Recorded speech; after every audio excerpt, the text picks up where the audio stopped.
I actually started in the industry because I wanted to buy myself a pair of Nikes. Finished school, got into engineering. I think I actually lasted about 6 hours, to be honest with you. I think we were probably 18 months, 24 months ahead of our time. And that was proven by Food Critic and gave me one of the worst reviews I've ever had in my life. You know, our phone went off the hook that night, even though it was a bad review. Our life is at 100%. 80% of that time we're at work. There's no point in, going to a job that you hate. You've got to have that drive to get up every morning and go and do your best for the day. And then the other 20%, live your life how you like. Look, it all started probably when I was about 12 years old. A lot of people have the romantic story of they got in the industry because they love food and they wanted to, satisfy people with great food. I actually started in the industry because I wanted to buy myself a pair of Nikes.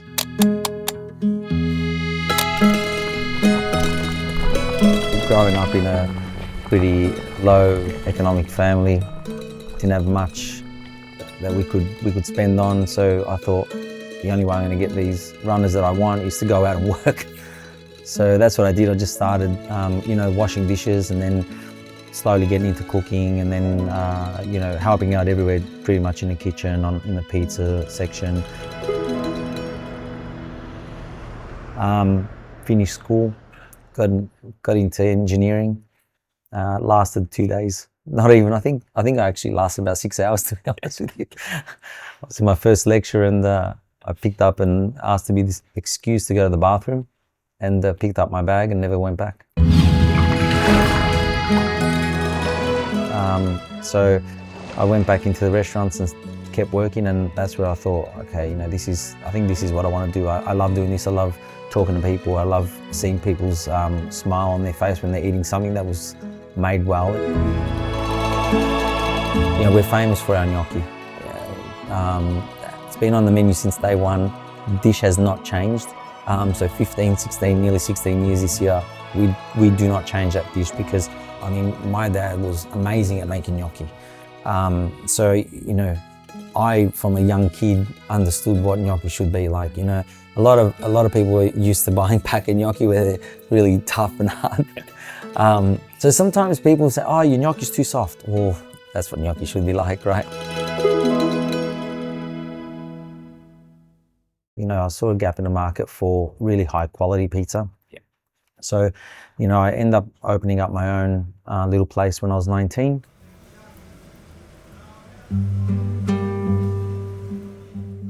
I think we were probably 18 months, 24 months ahead of our time. We were struggling to get 10, 15 people in a night because people didn't understand the product. They didn't know what we were doing. And that was proven by a food critic. They came into the pizzeria to have a pizza for the first time and gave me one of the worst reviews I've ever had in my life.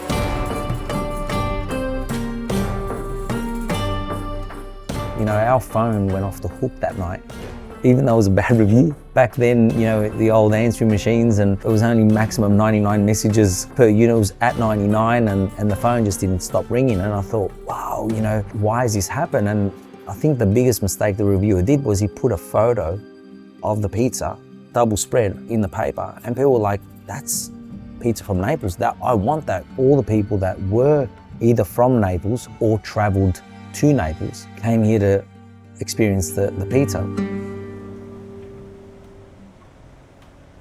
It obviously all starts from the dough. Has the dough been made correctly? First of all, that's a really big part. Secondly is the manipulation. How do you, open your pizza dough? How do you stretch it? After that, it's the ingredient side, and I always say, keep it simple. Just use the best of the best.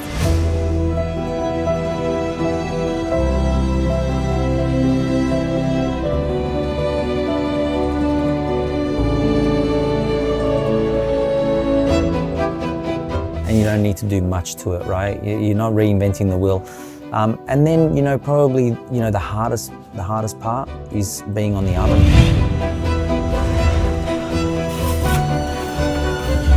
people underestimate the cooking side of it. Being on the oven is really, it's a job in itself. It was busy probably up until 2014, where it really exploded when I ended up winning World Championship. People say, oh, what did you compete for? You know, did you want to win? I actually never went to the competition to win. For me, it was more about seeing where was my level of skill with the rest of the world. How many countries are competing, how many people are competing, and to be singled out. I demonstrated to the world that anyone can do anything. You know, a lot of people think we're so far away, you know, what do we know about food? We've got some of the best chefs in the world here. You know, we've got some of the best produce.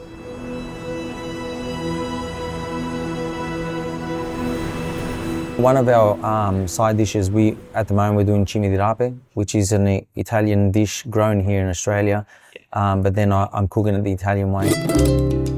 Chili, garlic, olive oil, you know, tossed in a pan, got a bit of bitterness to it, but it's just beautiful.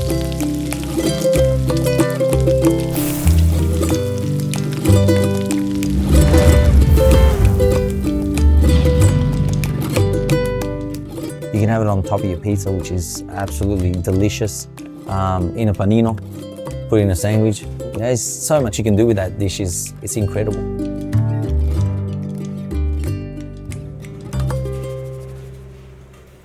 Even with all the mistakes and, you know, the hardship that we went through for the first 10 years, I never look back. I always say, you know what, we've passed that now, and we just keep going, look forward. No matter how long you've been in this industry, there's always a curveball. To be in hospitality, I think you need to have real grit about you. It's not one of these businesses where you can just sit back and look at the operation run. You've got to do the hard work. Steak, we do it really simple, right? Really, really easy. Just on the grill, salt, pepper, and then we're serving it sliced, so like a tagliata style, and just a lemon wedge on the side. It's all about the produce shining when you eat it. So, wow, that's a great dish. Don't blame the second person, blame yourself. You know, if you can't sort of understand right from wrong, and that's on you, that's not on anyone else. You know, it's really easy to make a bad product, but it's really difficult to make a good product.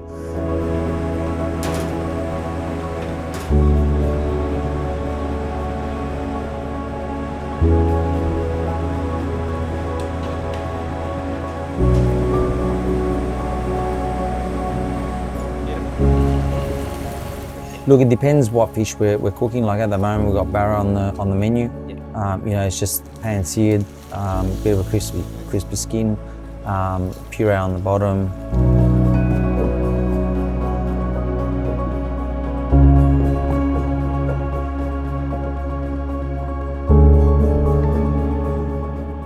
My cooking is really simple. Stuff that I've grown up with, stuff that I remember as a kid, and you know, just put my own sort of spin on it and give people just that quality of home style cooking.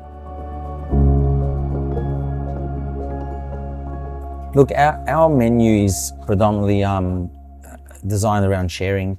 You know, we tell people, try and share everything on the menu, because you know, you get to taste a little bit of what we're about.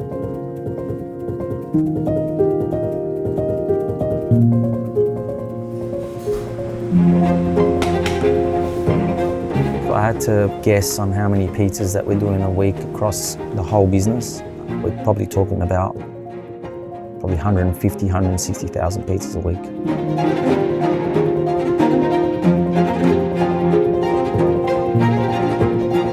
I hope I don't get remembered as the bloke that worked his ass off and then died.